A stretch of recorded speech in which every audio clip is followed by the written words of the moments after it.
Yeah, there's lots of people doing jazz in Toronto. Our band specifically, like as Bad Bad Not Good, is not necessarily super affiliated, but there are lots of friends that are kind of doing it, I guess, because we're traveling a lot. But there's a lot of great musicians and people playing jazz. And yeah, they're really good at it too. So if you're ever in Toronto and you want to see jazz, there's lots of jazz to check out. Yeah, there is. Canada and Ontario, our province, has like a lot of really, really good opportunities for young musicians and to get funding for stuff. In Canada, there's tons of government support for the arts. Yeah, I mean, we have some figures in politics right now in Canada that we don't really like, and they're cutting the funding. But overall, the funding's really great. It's kind of like an evolving thing because we started kind of with like a simplified style, just trying to play like hip hop songs and solo and improvise on that. But now we've kind of evolved to like a lot more composition of our own.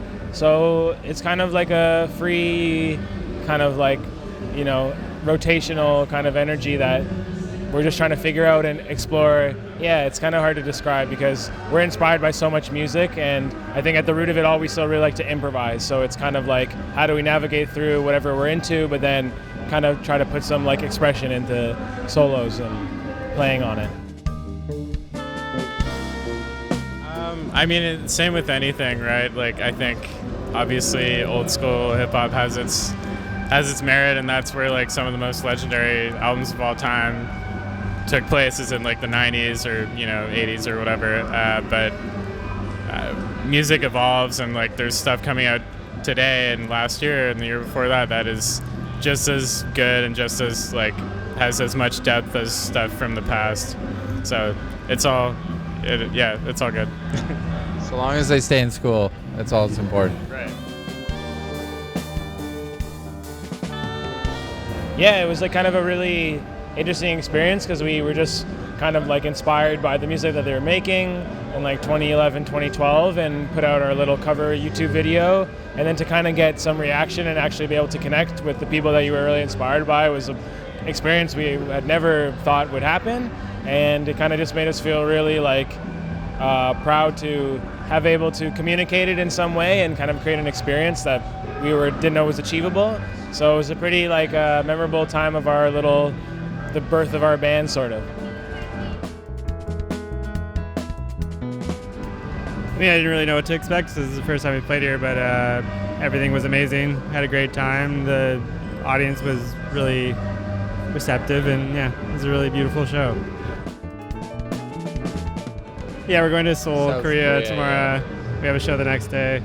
We're going to China, Beijing and Shanghai after that, and then we're going to Singapore. Then we're going home for a little bit. Working for this album has been really interesting because I think we're still finding what we're trying to say and what the expression is between everyone.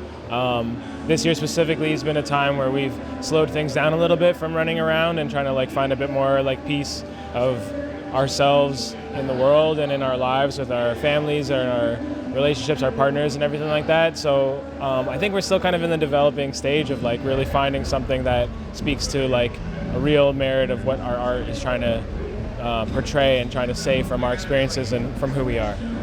So still searching. No, we didn't play any Coltrane, but we're very inspired by Coltrane. So maybe something came up. Maybe you played a lick or something like that. Thank you very much. That means a lot to us that you thought we were playing Coltrane song. It was probably an original piece. Everything I know about the saxophone I stole from John Coltrane, so probably just slipped up in some way.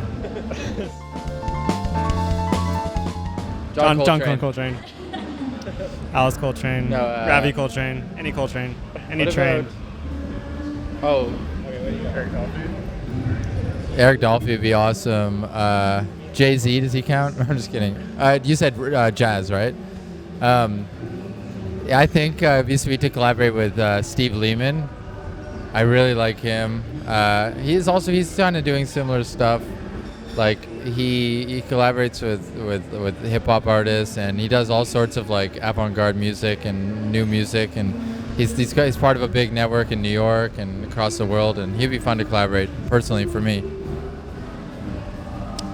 I really like Ambrose Hakamazir. I think he'd be incredible to work with. He's one of my favorite trumpet players and also doing really innovative stuff and genre pushing, no boundary kind of playing. So, Yeah, I agree with all those. Shout out Wayne Shorter, Brian Blade, and that group. I don't know if we could make it work between two different quartets, but he's got a landline, so we can still reach him. Yeah. Thanks so much. Thanks for having us.